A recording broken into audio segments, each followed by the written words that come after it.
ഖുർആനും ഹദീസും പച്ചയായി പഠിപ്പിക്കുന്ന വിഷയങ്ങളെ സുബ്ഹാനല്ലാഹ് നേരത്തെ ഏതോ കസേരയിൽ ഇരുന്നു എന്നതിന്റെ പേരിൽ ചോദ്യം ചെയ്യുന്ന നിലക്ക് ആരും ഇസ്ലാം തൊട്ട് കളിക്കരുത്, ഖുർആൻ തൊട്ട് കളിക്കരുത്, ഹദീസ് തൊട്ട് കളിക്കരുത്. അത് പറയേണ്ടവർ പറയേണ്ട സമയത്ത് പറഞ്ഞോളും. ഓ സുഹൃത്തുക്കളെ, പരിശുദ്ധ ദീനുൽ ഇസ്ലാം എന്താണെന്ന് പറയേണ്ടത് ഇസ്ലാമിനെ കുറിച്ച് പഠിച്ച പണ്ഡിതന്മാരല്ലയോ, ഖുർആൻ പഠിച്ച ആലിമീങ്ങളല്ലയോ, നബിതങ്ങളുടെ ഹദീസ് പഠിച്ച പണ്ഡിതന്മാരല്ലയോ, അത് നന്നായി ഗ്രഹിച്ച ഇമാമിങ്ങളെ കിതാബുകൾ ഓതി പഠിച്ചവരല്ലയോ. ഇപ്പോ ചിലർക്കൊരു ധാരണയാണ്, ഏതെങ്കിലും ഒരു വിഷയത്തിൽ എന്തെങ്കിലും ഒരു വിവരമുണ്ടെങ്കിൽ അവരാണ് മതത്തിന്റെ കാര്യങ്ങളൊക്കെ പറയേണ്ടത് എന്നൊരു ധാരണയാണ്. ആ ധാരണ ബുദ്ധിയും വിവരവും ഉള്ളവരാണെങ്കിൽ തിരുത്തണം. ഏതൊരു വിഷയത്തിലും ആ വിഷയം പഠിച്ചവര് പറയണം. മതനിയമങ്ങൾ പറയേണ്ടത് ആരാണ്?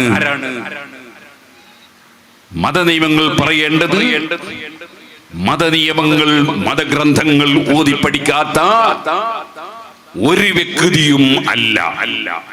അവര് നിലവിൽ ഉദ്യോഗസ്ഥന്മാരായാലും റിട്ടയർഡ് ഉദ്യോഗസ്ഥന്മാരായാലും ഏത് സ്ഥാനത്തിരുന്നവരാണെങ്കിലും ഇരിക്കാത്തവരാണെങ്കിലും ഏത് മഹത്വങ്ങൾ മറ്റു നിലക്കുള്ളവരാണെങ്കിലും ഇല്ലാത്തവരാണെങ്കിലും മതനിയമങ്ങൾ പറയേണ്ടത് മതപണ്ഡിതന്മാരാ. അവർക്ക് മാത്രമേ അതിന് അധികാരമുള്ളൂ. നമ്മൾ ബഹുസ്വര രാജ്യമായ ഇന്ത്യയിൽ ജീവിക്കുന്നവരാണ്.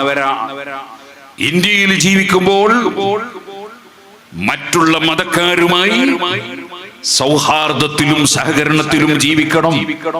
അത് പണ്ഡിതന്മാര് തന്നെ സമൂഹത്തെ പഠിപ്പിച്ചിട്ടുണ്ട്, പഠിപ്പിച്ചുകൊണ്ടിരിക്കുന്നുണ്ട്. വേറെ ഒരു മതം, ആ മതത്തിന്റെ വക്താക്കൾ അവരുടെ മതവുമായി ജീവിക്കുമ്പോൾ അവരെ പരിഹസിക്കുകയോ കളിയാക്കുകയോ കല്ലെറിയുകയോ ചീത്ത വിളിക്കുകയോ ഒന്നും ചെയ്യാൻ പാടില്ല. അത് മതനിയമം തന്നെ അംഗീകരിക്കുന്നില്ല. അതേസമയം അവനവന്റെ മതത്തിന്റെ കാര്യങ്ങൾ അവനവന്റെ മതത്തിലെ പണ്ഡിതന്മാരല്ലേ പറയേണ്ടത്. ഞാൻ ഇവിടെ വെച്ച് ക്രിസ്തു മതത്തിന്റെ നിയമം പറഞ്ഞാൽ, ഞാൻ ഇവിടെ വെച്ച് ഹൈന്ദവ മതത്തിനെ സംബന്ധിച്ച് സംസാരിച്ചാൽ എനിക്കതിന് ആധികാരികതയുണ്ടോ? ഇസ്ലാം മതത്തിന്റെ വിഷയങ്ങൾ അത് പറയേണ്ടത് മുസ്ലിം പണ്ഡിതന്മാരാണ്. മുസ്ലിം ആയതുകൊണ്ട് പറയാൻ അധികാരം കിട്ടൂല, മറിച്ച് മുസ്ലിം പണ്ഡിതന്മാരാണ് അത് പറയേണ്ടത്. വേറെ ഏതെങ്കിലും തസ്തികയിലുള്ളത് കൊണ്ടും പറയാൻ പറ്റില്ല, മറിച്ച് ഇസ്ലാമിന്റെ വിഷയങ്ങൾ മുസ്ലിം പണ്ഡിതന്മാര് പറയും. സുബ്ഹാനല്ലാഹ്, ഇപ്പൊ ആരും എന്തും പറയാമെന്ന ഒരു ധാരണയിലാണ്, എന്തും ചെയ്യാമെന്നൊരു ധാരണയിലാണ് പലരുടെയും ജീവിത രീതികളും പ്രസ്താവനകളും കാണുമ്പോൾ തോന്നുന്നത്. അപ്പോഴെല്ലാം പണ്ഡിതന്മാർ മിണ്ടാതിരിക്കുമെന്നാണ് പലരും ധരിക്കുന്നത്. അങ്ങനെ ആർക്കും ഒരു ധാരണ വേണ്ട. ഇസ്ലാമിന്റെ നിയമങ്ങൾ പണ്ഡിതന്മാർ അവർ ഏത് കാലത്തും പറഞ്ഞുകൊണ്ടേയിരിക്കും. അത് പറയുന്നതിന് ഇന്ത്യ രാജ്യത്ത് സ്വാതന്ത്ര്യമുണ്ട്, എല്ലാ രാജ്യത്തും സ്വാതന്ത്ര്യമുണ്ട്. ഞങ്ങളുടെ മതത്തിന്റെ നിയമം ഇങ്ങനെയാണെന്ന് പറയാനുള്ള സ്വാതന്ത്ര്യം ഏത് മുസ്ലിം പണ്ഡിതനും ഉണ്ട്.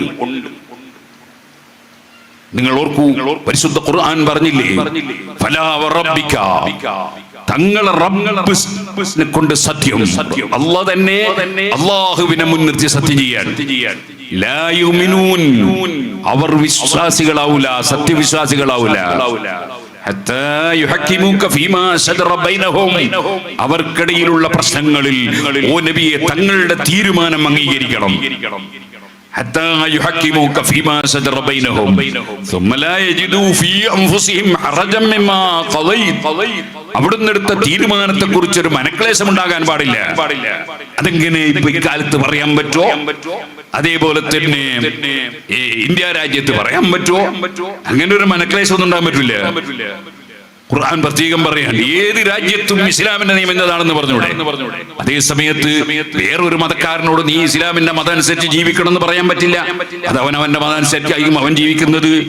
മുസ്ലിമീങ്ങളോട് പറഞ്ഞൂടെ ഇസ്ലാമിന്റെ നിയമം ഇന്നതാണെന്ന് പറഞ്ഞൂടെ?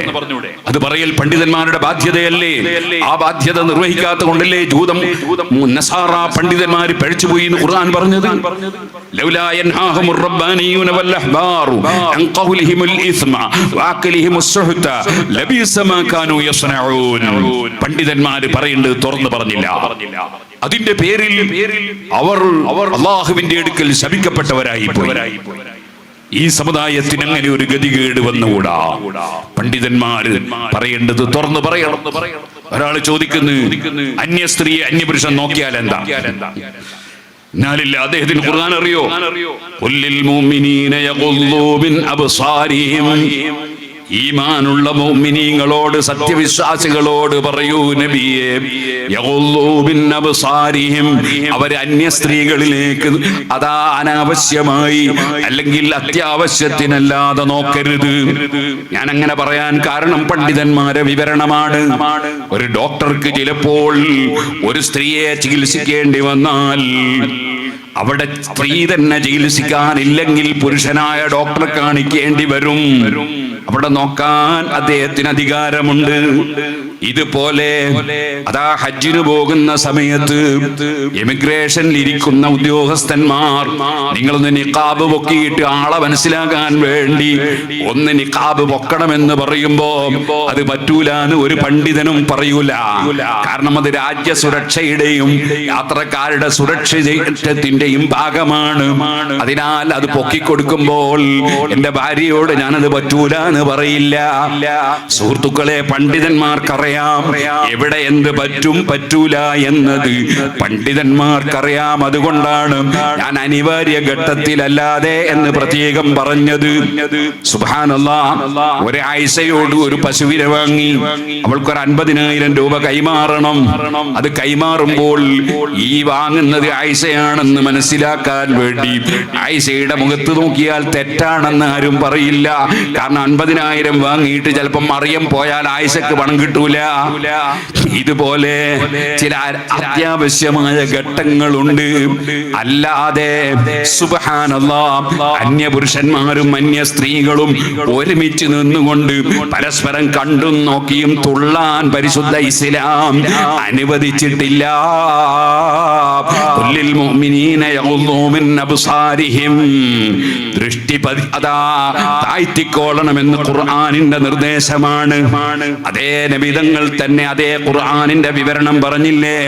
അന്നദുറു സഹ്മും മസ്മൂമും മിൻ സിഹാമി ഇബ്ലീസ്, ഇബ്ലീസിന്റെ വിഷത്താൽ ഊട്ടപ്പെട്ട അമ്പാണ് അന്യ സ്ത്രീകളിലേക്കുള്ള നിങ്ങളെ നോട്ടം. അത് പാടില്ല. അങ്ങനെ ഖുർആനും ഹദീസും പച്ചയായി പഠിപ്പിക്കുന്ന വിഷയങ്ങളെ സുബ്ഹാനല്ലാഹ് നേരത്തെ ഏതോ കസേരയിൽ ഇരുന്നു എന്നതിന്റെ പേരിൽ ചോദ്യം ചെയ്യുന്ന നിലക്ക് ആരും ഇസ്ലാം തൊട്ട് കളിക്കരുത്, ഖുർആൻ തൊട്ട് കളിക്കരുത്, ഹദീസ് തൊട്ട് കളിക്കരുത്. അത് പറയേണ്ടവര് പറയേണ്ട സമയത്ത് പറഞ്ഞോളും. ഞാനിത് പറഞ്ഞു വരുന്നത് ഇപ്പൊ അങ്ങനത്തെ ഒരു ലോകമായി മാറുകയാണ് നമ്മുടെ കേരളം തന്നെ. ആർക്കും എന്തും ചെയ്യാം.